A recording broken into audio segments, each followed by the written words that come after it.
Bonjour à tous et à toutes. Chers collègues, bonjour.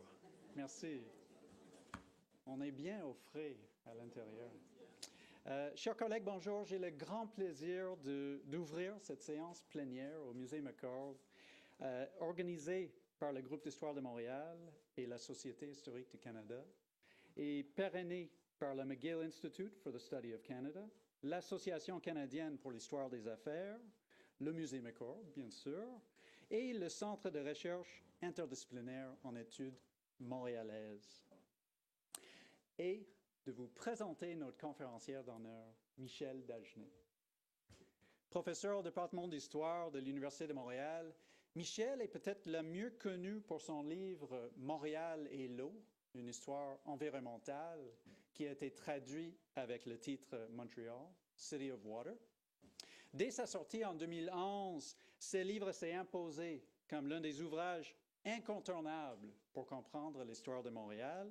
Et dans mes cours, c'est souvent l'un des ouvrages qui suscite un moment de déclic, un moment quand les étudiants et étudiantes commencent à voir l'histoire de la ville autrement. Et dans ces cas, à travers l'optique des rapports de la population avec les eaux qui entourent notre ville. Il va de même pour les autres travaux de Michel, qui a toujours privilégié Montréal comme terrain de recherche, comme point de départ, pour une pratique historienne qui se situe au croisement des champs de l'histoire urbaine et environnementale. Cette historienne renommée est aussi une citoyenne engagée, qui a contribué à de nombreux projets d'histoire publique, toujours avec une attention à la manière dont les enjeux de la ville d'aujourd'hui peuvent être éclairés par une compréhension du passé. Et comme vous verrez, je crois, dans sa conférence aujourd'hui, cette approche se révèle particulièrement utile aujourd'hui dans une ville et dans une société confrontée par la crise climatique et par la nécessité de repenser notre rapport à la nature. S'il vous plaît, joignez-vous à moi pour souhaiter la bienvenue à Michel Dagenet.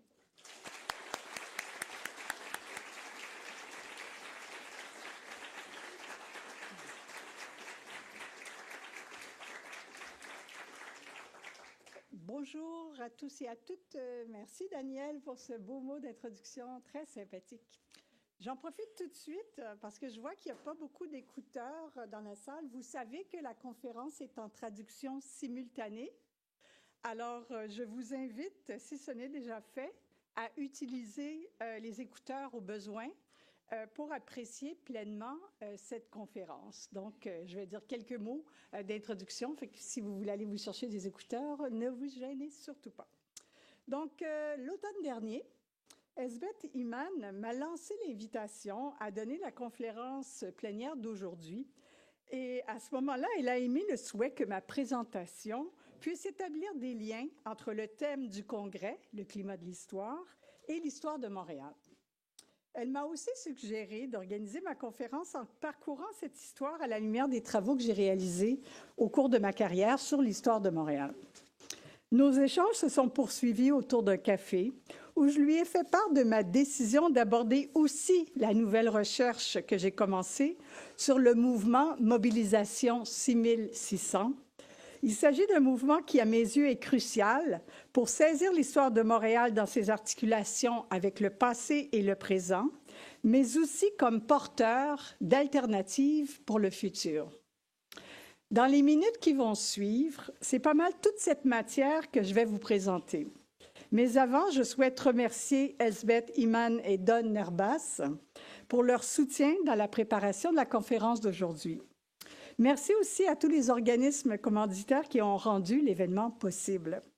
Je veux enfin remercier mon enfant, Lalou Thibault, qui a contribué de manière significative au contenu de ma conférence.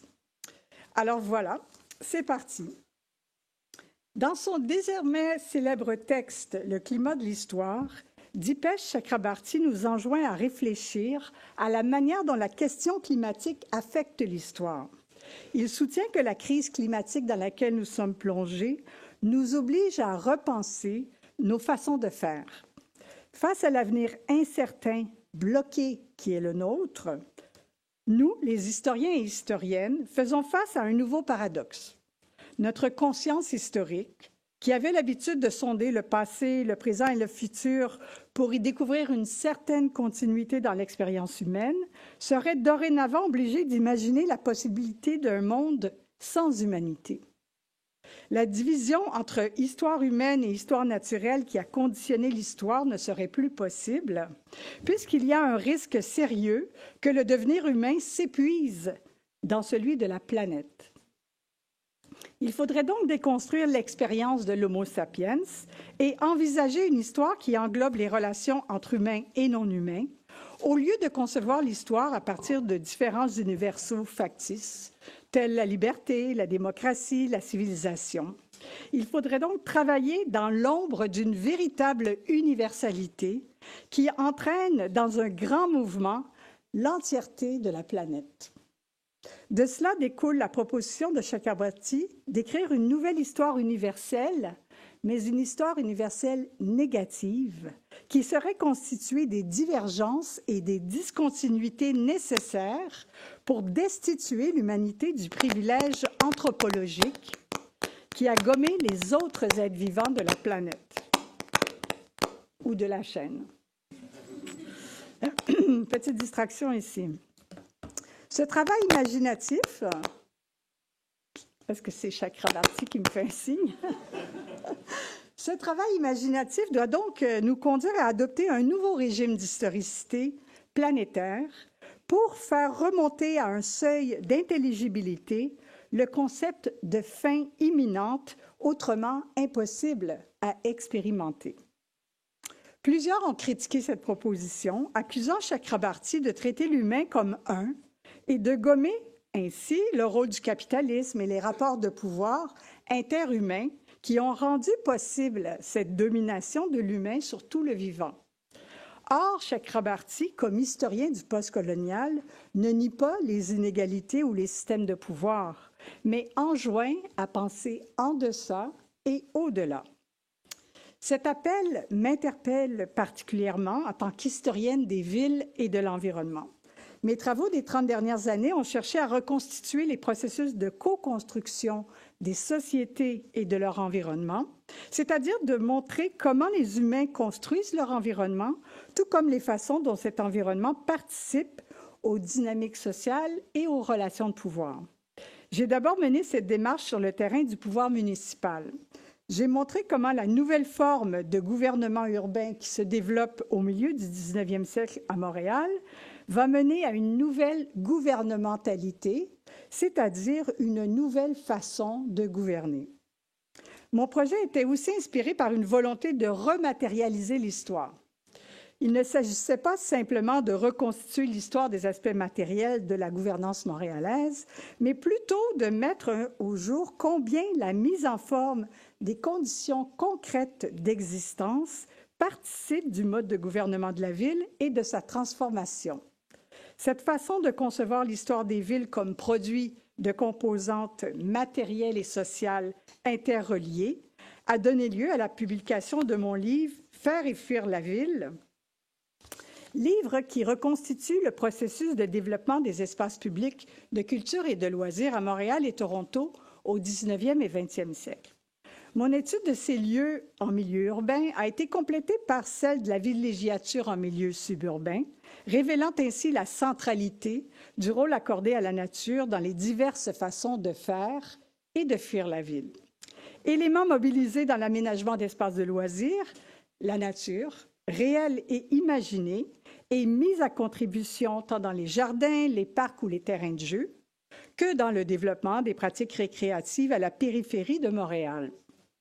Ma recherche montre que les significations de la nature se construisent à travers les valeurs dont elle est investie, les rêves qu'elle nourrit, les projets politiques et les usages sociaux auxquels elle donne vie. Loin de se limiter à une question d'agencement de composantes techniques et matérielles, la nature urbaine résulte de processus sociaux, politiques et naturels qu'il importe d'exhumer pour saisir combien la transformation de l'environnement est constitutive de la société et des rapports de pouvoir qui la traversent. Dans mon livre « Montréal et l'eau », j'ai choisi cette fois d'examiner l'eau sous ses diverses formes et aménagements comme composante centrale de l'histoire de la ville. Je soutiens dans cet ouvrage que la ville et la population n'ont jamais été séparées de l'eau. Ce qui a changé au fil du temps, ce sont les formes prises par la présence de l'eau dans le paysage montréalais et les relations de la ville avec l'eau.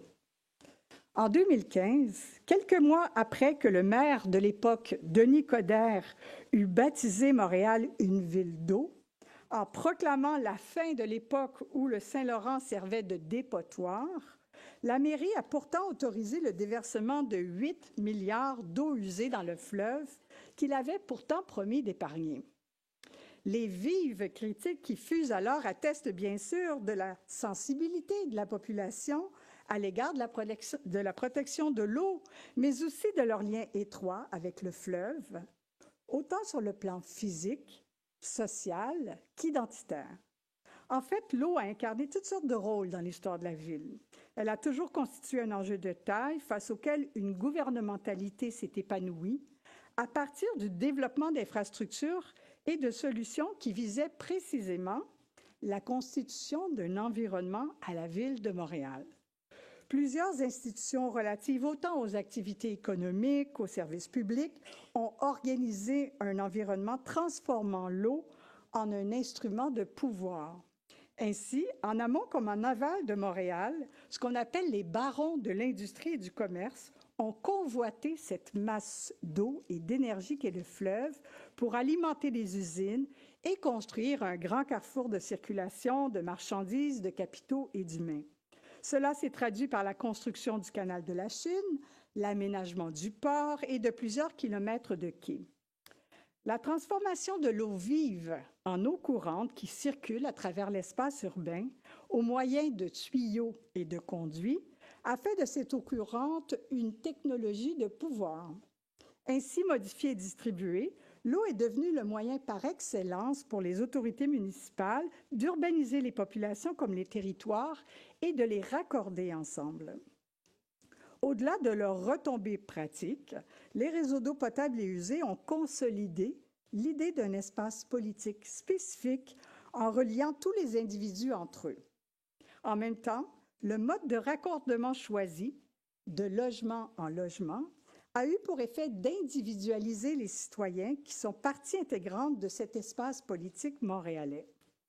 Il a contribué à donner sens et vie aux normes de la gouvernance libérale, basée sur une articulation particulière faisant de la collectivité non pas un groupe ou une communauté, mais bien la somme de volontés individuelles. L'histoire des relations de Montréal avec l'eau est traversée par différents moments de tension, particulièrement en lien avec les demandes d'accès à l'eau de la part de la population.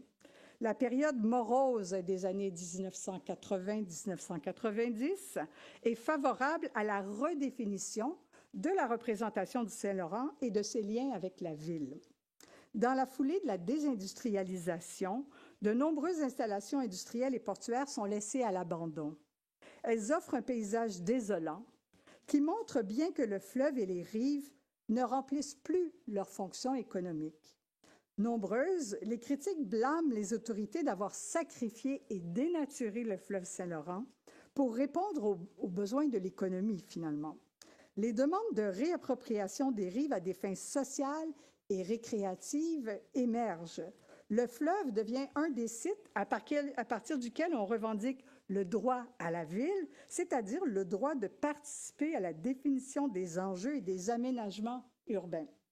Si certaines berges vont effectivement être réaménagées en parcs ouvrant des fenêtres sur le fleuve, de nombreux autres demeurent inaccessibles, car étant la propriété de puissantes instances qui échappent au contrôle des autorités locales et qui, de toute façon, sont bien peu réceptives aux aspirations populaires. Que ce soit sur les berges de l'île et plus encore dans les interstices de la ville, la période de forte désindustrialisation de l'économie montréalaise dans les dernières décennies du 20e siècle est propice à l'émergence de terrains vacants. J'ai abordé la question dans la version anglaise de mon livre en présentant sommairement le village au pied du courant situé sous le pont Jacques-Cartier. Mon intérêt pour ce site, qui se voulait éphémère au départ, m'a amené à me tourner vers les terrains vagues et à m'interroger sur leur réalité comme espace qui échappe aux normes urbanistiques et aux cadres réglementaires. Si ce type d'espace n'est évidemment pas nouveau dans les villes, dans l'histoire des villes, il n'empêche que la fin du 20e siècle est propice à leur formation à cause de la désindustrialisation déjà évoquée, mais aussi de la délocalisation des activités de production dans les banlieues montréalaises. Pour les planificateurs urbains, les terrains vagues sont souvent considérés comme des espaces en attente de développement urbain. Ce sont des espaces vides, improductifs et sales. Le caractère réputé vide du terrain vague va à l'encontre de l'image d'une cité productive où chaque espace opère des fonctions spécifiques et assume un type de propriété spécifique aussi. Pour certaines personnes, tels les groupes d'artistes, les environnementalistes, les sans-abri, les enfants, les terrains vagues sont définis par l'usage plutôt que par des fonctions ou des bâtiments. Ils sont valorisés à cause de leur caractère indéterminé, propices à faire émerger la nature dynamique des sites et leur multiple temporalité. Ils représentent des lieux de possibles qui se prêtent à la pratique d'activités différentes et fluctuantes, non soumises au cadre réglementaire, ou encore ça représente des refuges. Les géographes et philosophes Valeria Cirillo et Alan Way en parlent, et je les cite, comme des espaces temporairement libérés par la suspension des projets d'aménagement. Contrairement aux espaces verts classiques, il n'y a pas de prescription et d'affectation fixée par une institution. Les trajectoires de socialisation y sont donc relativement libres.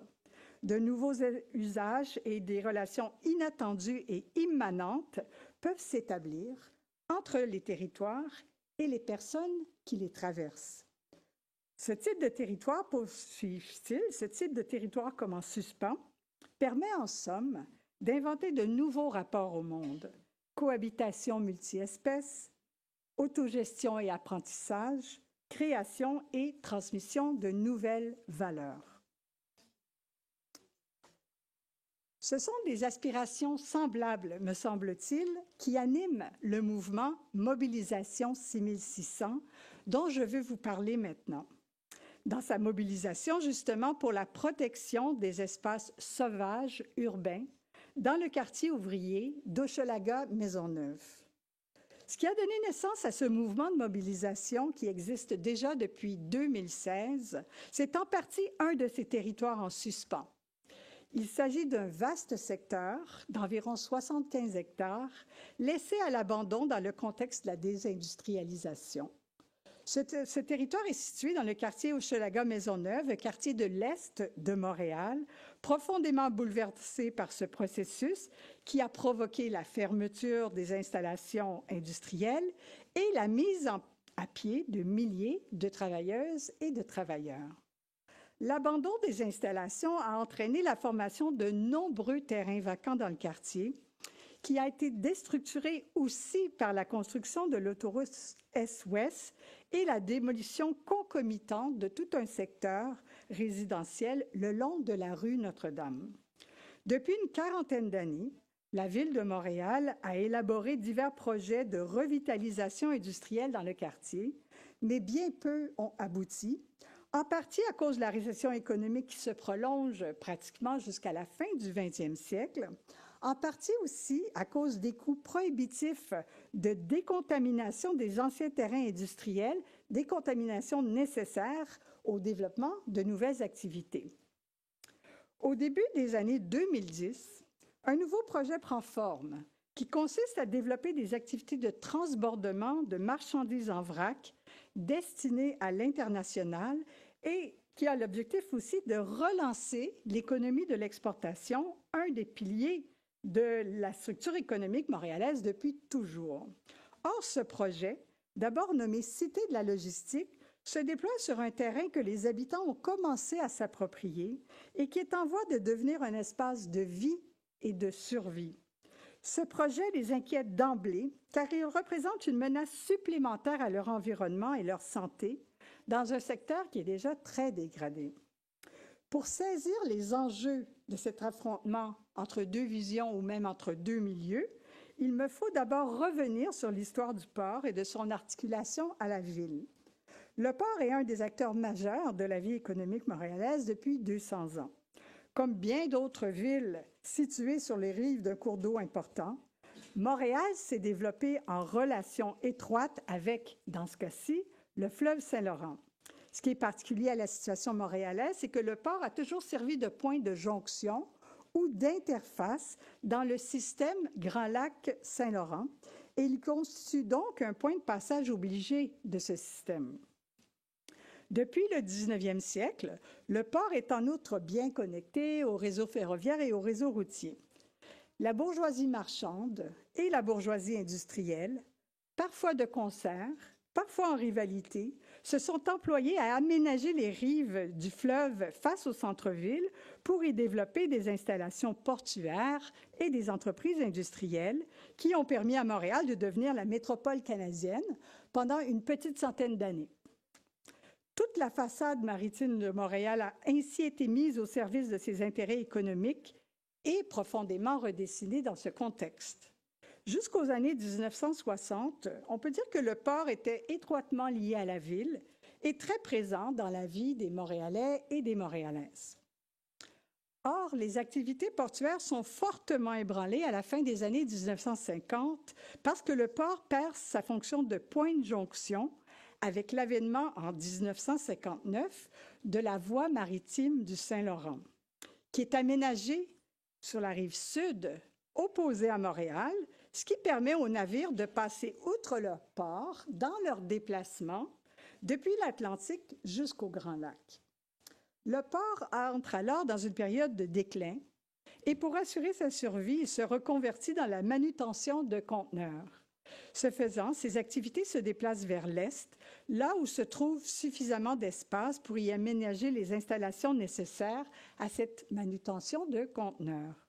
Cette migration vers l'est n'est pas sans soulever des objections de la part des populations des quartiers riverains qui perdent ainsi leur accès au fleuve. Par ce repositionnement, le port parvient à retrouver son rôle de transbordement qui lui permet d'acheminer les marchandises dans l'arrière-pays du côté de l'Ouest canadien et du Midwest américain. Mais plus que sur le seul usage des chemins de fer, le transport terrestre des marchandises du port vers le continent repose toujours davantage sur celui du camionnage.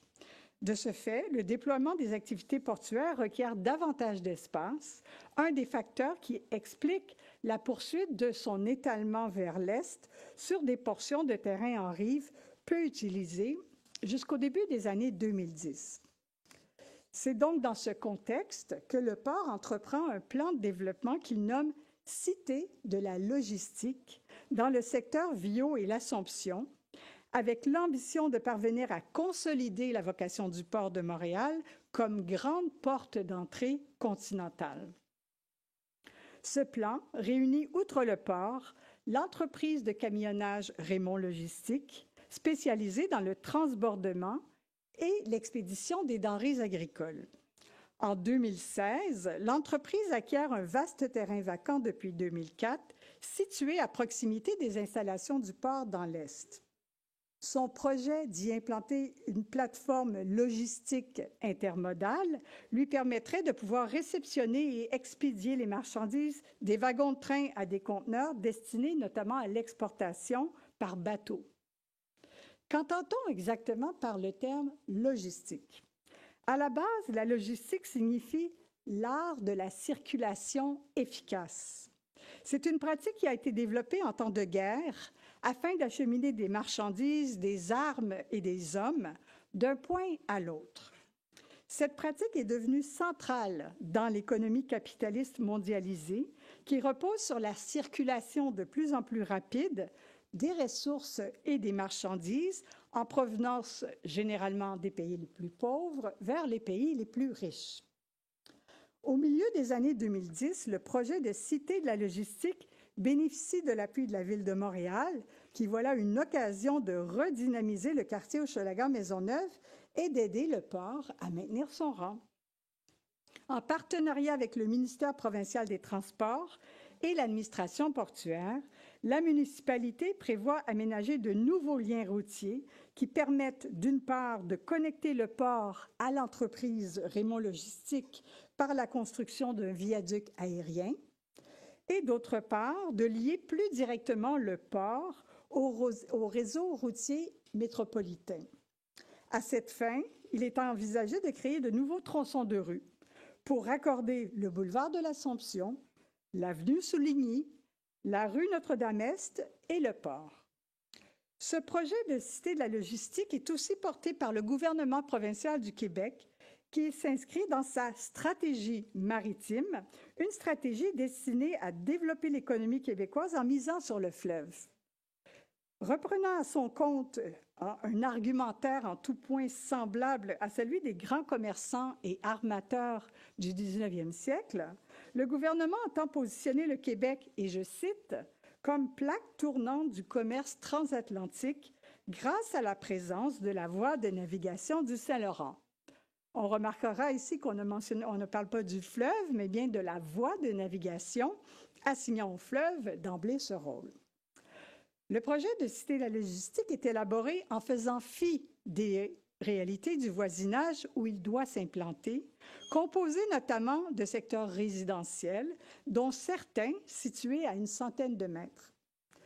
La question de la cohabitation entre activités industrielles et zones résidentielles, qui avait pourtant été discutée lors de plans d'urbanisme antérieurs, dans les années 2000 et 2010, ne semble plus à l'ordre du jour.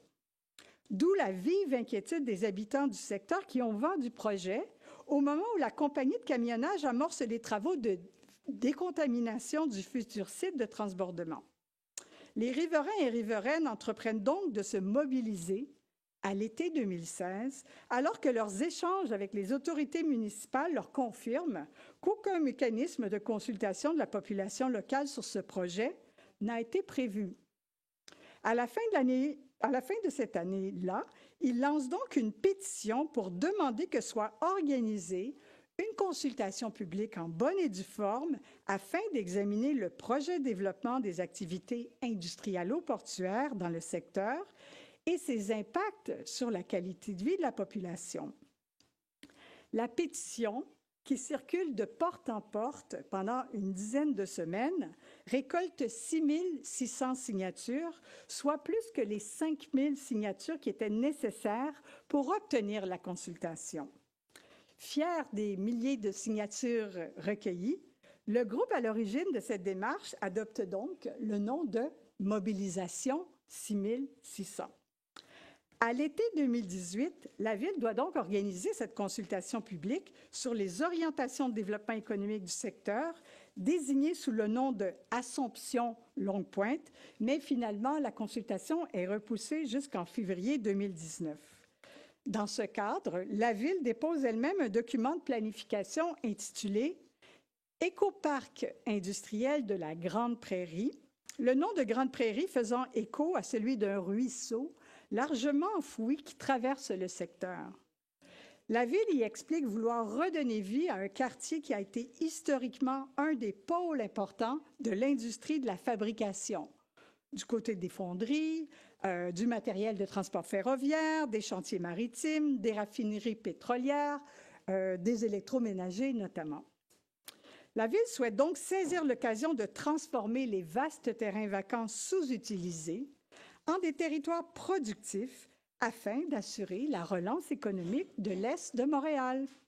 La Ville émet aussi le souhait que les entreprises, et je la cite, s'engagent à effectuer leur production dans le respect de l'environnement en réduisant le plus possible les nuisances pour les résidents, mais aussi les impacts négatifs sur la nature. Fin de la citation. Or, la mise en application de ces principes va s'avérer plus ardue qu'anticipée. Il faut dire que l'administration municipale a en partie les mains liées. D'une part, parce que la compagnie de camionnage a acquis un terrain dont le zonage, de type industriel, lui permet d'aménager le site sans grande contrainte pour y exercer ses opérations de transbordement. Comme il semble impossible légalement de modifier le zonage du terrain une fois celui-ci acquis par l'entreprise, l'administration municipale décide alors de réviser les règlements d'urbanisme pour parvenir à mettre en application son projet de favoriser l'activité industrielle dans le respect de l'environnement. Elle adopte donc un règlement qui établit de nouvelles normes à respecter à propos du bruit et des nuisances, telles les odeurs et la poussière. Incapable de répondre à ces conditions très contraignantes, la compagnie Raymond Logistique n'obtient pas le permis municipal nécessaire pour démarrer ses opérations. Outrée, la compagnie accuse la ville d'avoir retardé la délivrance de son permis et la poursuit en justice. Le tribunal reconnaît le bien-fondé de la plainte et exige que la ville offre un dédommagement de 373 millions de dollars en compensation des délais. En somme, bien que la Ville reconnaisse qu'il n'est plus possible de mener des activités industrielles, dont des opérations de transbordement de marchandises en faisant fi des conditions de vie des habitants, ses pouvoirs sont limités puisqu'elle doit composer avec de puissants acteurs économiques et politiques intéressés par le dossier. Le port et l'entreprise de camionnage, bien sûr, mais aussi le gouvernement du Québec, la Compagnie ferroviaire canadienne nationale, les chambres de commerce, etc., etc. Pour eux, le projet de Cité de la logistique est tout à fait souhaitable et salutaire parce qu'il est de nature à contribuer au maintien de la compétitivité de l'économie montréalaise. Qui plus est, le projet se déploie dans un secteur zoné industriel où les sols sont déjà fortement contaminés. Leur lecture de la situation exclut donc totalement les réalités sociales du quartier. Bref, il s'agit pour eux de rendre à nouveau productif un secteur abandonné par la grande industrie depuis plus d'une dizaine d'années. Telle n'est cependant pas l'analyse que les populations riveraines font du complexe industrialo-portuaire en développement. Leurs préoccupations liées à leur qualité de vie sont particulièrement vives dans ce quartier où les déterminants sociaux de la santé sont inférieurs à bien d'autres quartiers montréalais.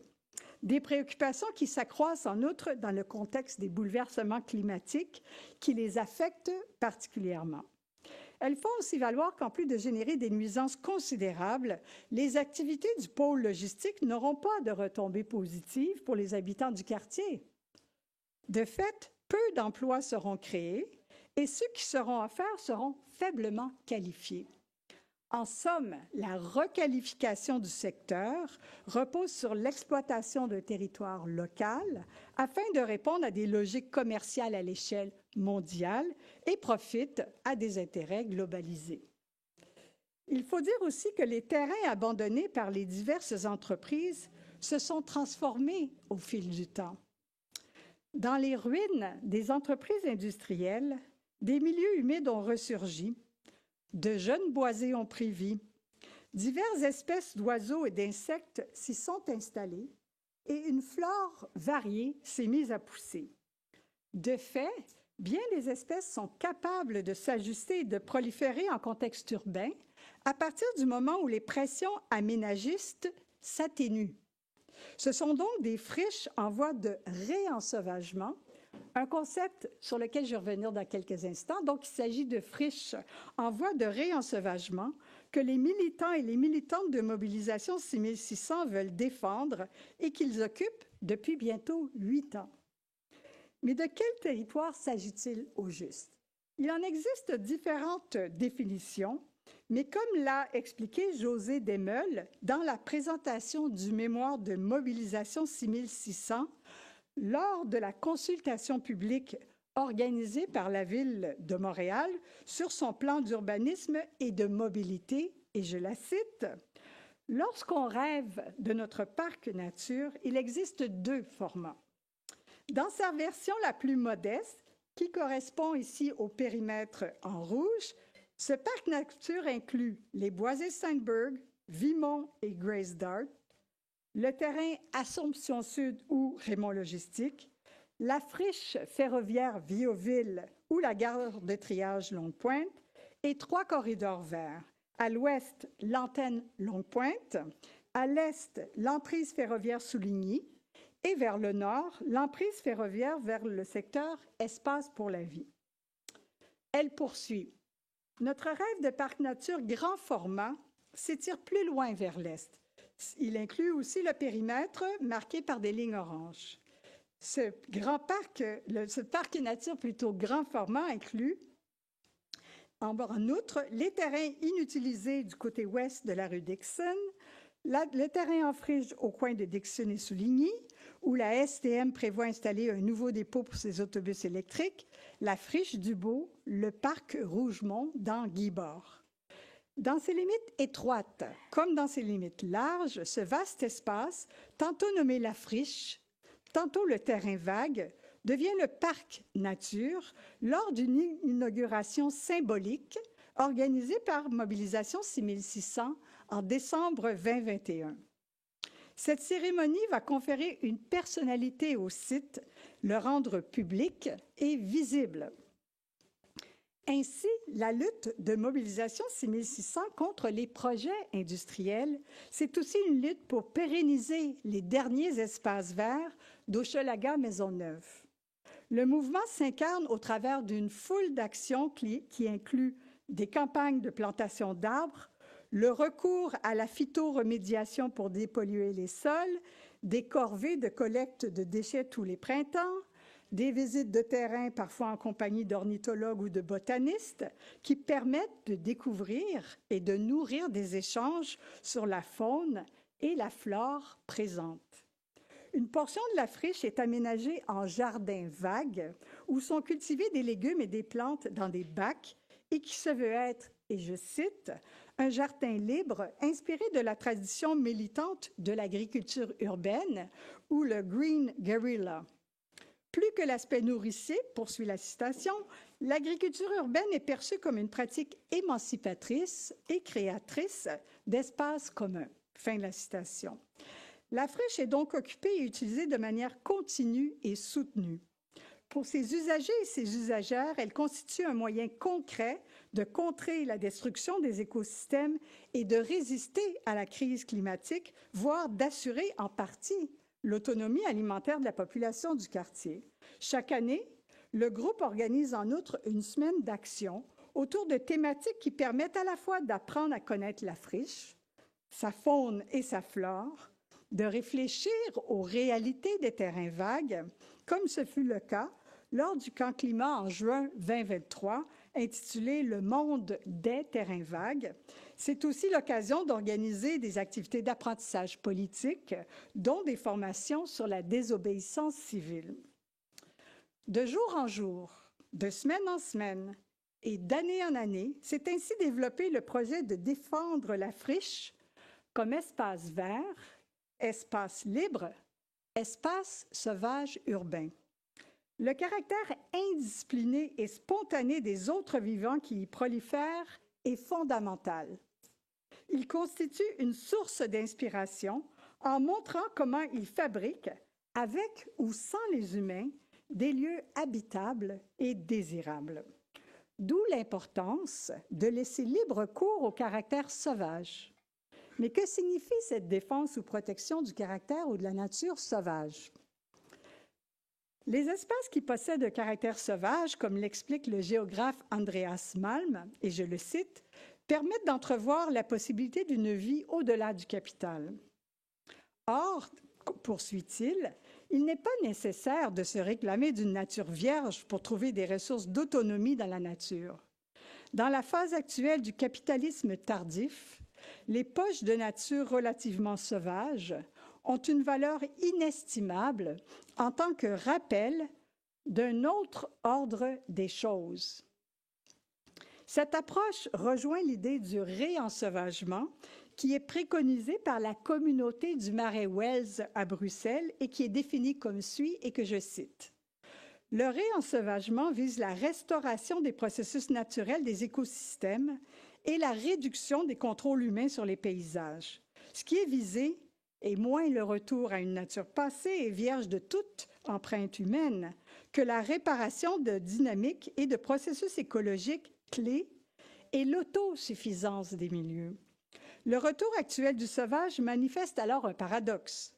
Il surgit des transformations du territoire impliquées par la concentration urbaine et l'industrialisation de la production qui laissent vacants des espaces autrefois productifs où la vie sauvage peut à nouveau s'immiscer et s'épanouir. Fin de la citation. La démarche de réappropriation des friches qui est entreprise par Mobilisation 6600 se fonde donc sur une approche qui consiste à faire place et promouvoir la multitude du vivant. Il existe une multiplicité de dimensions entremêlées et enchevêtrées les unes aux autres dans des rapports de co-transformation et de coproduction qui englobent autant les sols, les plantes, les relations interespèces que les sociabilités et les sensibilités des usagers des friches. Lieu de survie, les luttes pour protéger ces friches constituent donc un acte de résistance par rapport à la crise climatique actuelle. Mobilisation 6600 est engagée dans la défense d'un milieu de vie fertile, un milieu qui permet, pour reprendre les termes du philosophe Antoine Chopeau, que je cite, de se sentir vivant parmi les vivants, tout en prenant parti pour un monde autre. C'est la raison pour laquelle Mobilisation 6600 s'oppose aussi au projet de prolongement du boulevard de l'Assomption et de l'avenue Souligny, qui, voué à faciliter le camionnage industriel, menace le cœur du terrain vague. La menace est d'autant plus vive que le projet de développement de la zone industrialo-portuaire va de l'avant depuis la fin de l'année 2022. En témoigne le début de l'aménagement de nouvelles voies ferrées et l'installation de conteneurs sur le site voué au transbordement à partir de l'automne 2022, de même que la construction du viaduc aérien qui relie le port au site en 2023. De leur côté, les militants et les militantes font des gains dans la préservation d'espaces verts contigus ou appartenant à la friche. Ainsi, en juin 2021, ils obtiennent que le boisé Vimont soit désigné comme milieu naturel, ce qui le protège de tout aménagement. Si la préservation de ce petit boisé que les enfants du quartier désignent sous le nom de forêt magique représente un petit morceau du territoire convoité, il n'en constitue pas moins un jalon qui atteste de la capacité du milieu à faire infléchir les autorités municipales. En octobre 2022, c'est une partie du boisé Steinberg qui est achetée par la ville pour le protéger, bien que la portion sud de cette propriété demeure entre les mains du ministère des Transports. À partir du printemps 2023, le groupe entreprend une campagne contre le prolongement des axes routiers. Il faut dire, comme je l'ai mentionné, que ce prolongement implique de détruire une partie du boisé Steinberg, y compris dans sa portion protégée par la ville. Inquiets, les militants et les militantes s'insurgent contre ce projet qu'ils dénoncent vertement. Et je les cite. « L'urgence climatique actuelle commande d'abandonner ce type de projet qui date d'une autre époque et de miser davantage sur des projets innovants qui permettent la résilience des territoires. Nous sommes le vivant qui se défend. » Fin de la citation. À la fin de mars dernier, la Ville a organisé une soirée d'information sur les 2 scénarios envisagés afin de prolonger les axes routiers qui cherchent à minimiser les impacts négatifs, et ce, avec l'objectif de rendre plus fluide la circulation liée aux activités de transbordement. Mobilisation 6600 a été invité à faire valoir son point de vue lors de cette soirée et à réaffirmer son objection face à tout projet de construction de nouvelles routes dans le quartier et à proposer plutôt d'améliorer le réseau existant. Dans cette lutte, comme dans les autres que Mobilisation 6600 mène depuis 8 ans, le groupe est parvenu à rallier à sa cause d'autres associations en créant des alliances avec des groupes communautaires du quartier, des organismes de défense de l'environnement et de la santé publique, des conseillers municipaux de l'arrondissement, des députés, des chercheurs universitaires. En témoigne la déclaration conjointe suivante qui insiste en outre sur la notion de justice environnementale et je la cite. « Nous sommes contre ce type de développement économique, celui qui se fait au détriment de l'environnement, de la santé et de la qualité de vie des gens. De fait, ce projet écrase tout simplement les aspirations d'un quartier historiquement ouvrier qui désire protéger ces derniers espaces à haut potentiel écologique. C'est pourquoi nous désirons un développement économique à échelle humaine et qui réponde à l'urgence climatique. Nous désirons restaurer et protéger tous les milieux humides, espaces verts et boisés. Nous exigeons une meilleure justice environnementale. Parce que nous habitons ce quartier, parce que nous y travaillons, nous sommes les premiers partenaires d'un développement socialement acceptable. À travers cette lutte et toutes les autres luttes que mène Mobilisation 6600, ce qui est finalement communiqué, c'est qu'un autre monde est possible. Ce sont l'idée et les réalités du terrain vague qui en constituent l'assise, le point d'ancrage et qui l'incarnent. C'est à partir du terrain vague que s'élabore depuis 2016 un nouveau rapport au territoire. Divers groupes sont aujourd'hui engagés dans cette direction, dans la défense de la terre comme condition minimale essentielle à la vie. Cela rejoint les objectifs du mouvement désormais bien connu, les soulèvements de la terre, qui a choisi, et je le cite, de faire redescendre l'écologie sur terre. Les soulèvements de la terre, comme d'autres mouvements, fondent ainsi leur démarche sur l'appropriation ou la réappropriation démocratique de l'usage d'espaces et de ressources au profit des populations locales afin de stopper leur artificialisation et leur accaparement par des intérêts économiques privés. Ils proposent une alternative radicale au système économique et politique actuel fondé sur la propriété privée en faveur de la défense de territoires, de terres et de leur usage commun. Les occupations de terrains vagues ou de friches qui se produisent en divers endroits, tout comme celles menées par Mobilisation 6600, s'inscrivent dans cette mouvance. Ces terrains vagues, qu'on pourrait nommer à la suite des auteurs Ballot, Chopeau et Way, les nouveaux espaces sauvages de l'Anthropocène, sont, et je les cite, ils sont devenus des lieux d'épanouissement car ils permettent le développement de nouvelles alliances interspécifiques dans lesquelles des humains solidarisent avec d'autres vivants contre les effets destructeurs de l'économie capitaliste. Fin de la citation. En ce sens, le terrain vague constitue un symbole de résistance et une source d'espoir, comme l'énonce un texte militant produit par Mobilisation 6600. C'est dans ce flou qu'on a trouvé refuge, une indétermination qui a permis à une multitude de formes de vie incompatibles avec la régulation urbaine de foisonner et de se répandre. Le terrain vague n'est à personne. C'est un appel à préserver cette imprécision. Tout le monde peut le faire sien, mais personne n'en fixera l'usage. Le terrain vague restera vague. Le terrain vague, finalement, c'est le lieu à partir duquel résister et fleurir, comme l'exprime le slogan de Mobilisation 6600. Ce nouvel espace de l'Anthropocène, c'est un lieu de défense de la vie, finalement.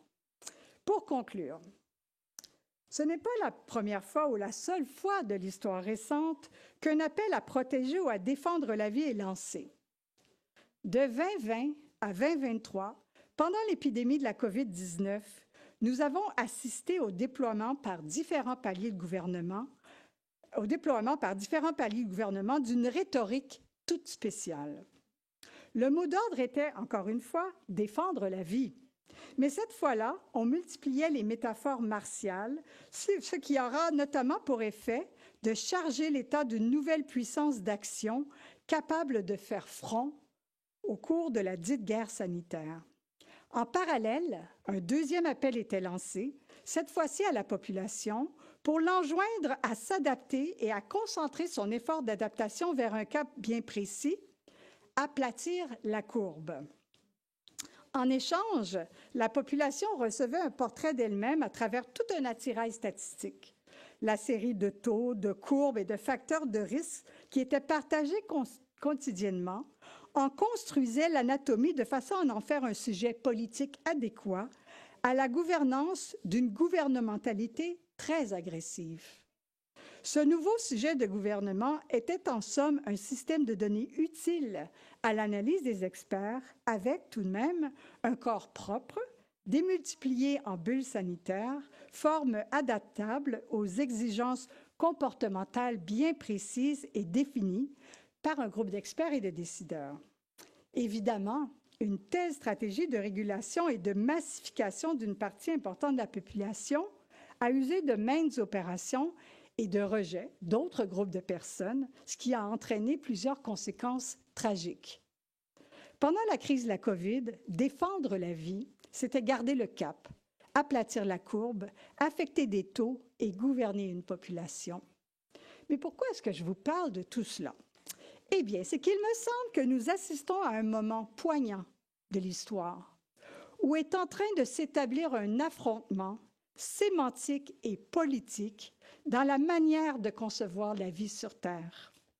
En faisant brièvement appel à la crise de la COVID, j'ai voulu établir un lien avec une logique plus conventionnelle de l'écologie, qui a tendance à assimiler la vie à des taux d'émissions de gaz à effet de serre, à des empreintes carbone et autres statistiques, à des problèmes populationnels et environnementaux d'envergure globale.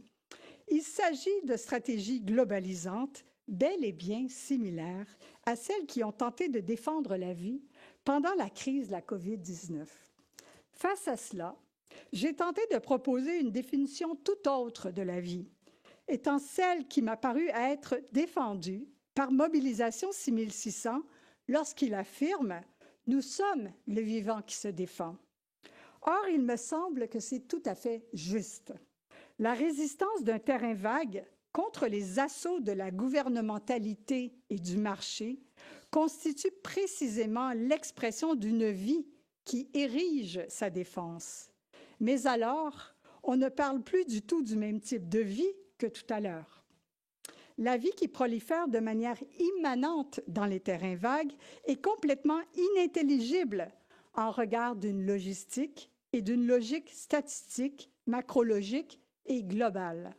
En effet, un gouvernement ne pourrait en faire son affaire sans la dénaturer en l'assujettissant à des politiques extérieures.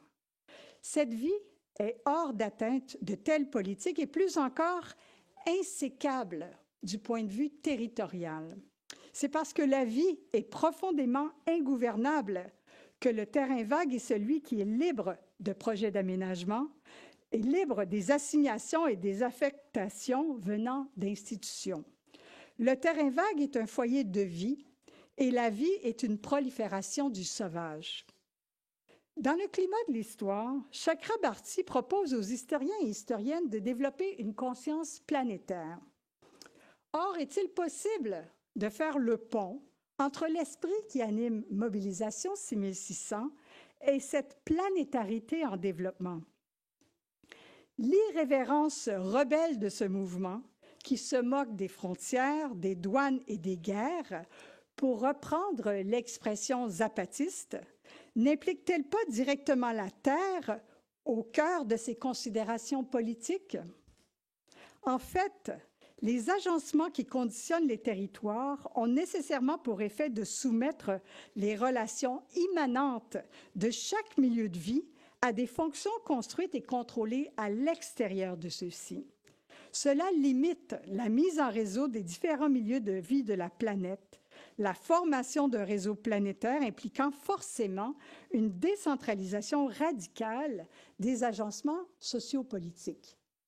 C'est en ce sens que je proposerais, suivant Deleuze et Guattari, que la fonction gouvernementale, en bloquant la constitution d'un plan d'immanence à l'échelle de la planète, déterritorialise la Terre.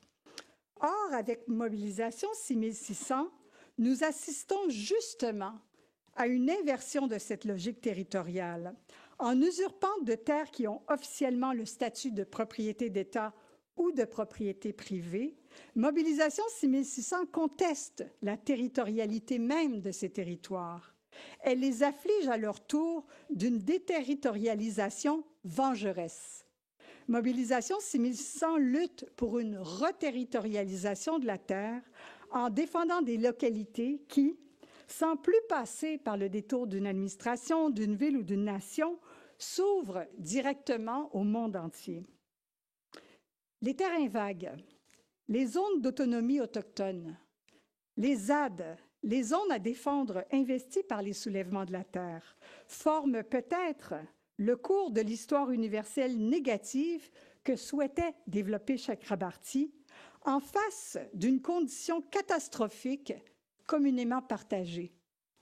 Mais plutôt que d'être le fait d'une humanité qui affronte ensemble la catastrophe, je crois que cette histoire se constitue dans le revers de la gouvernance et contre la gouvernementalité, qu'elle est l'histoire négative des échappées ingouvernables de la vie. Merci.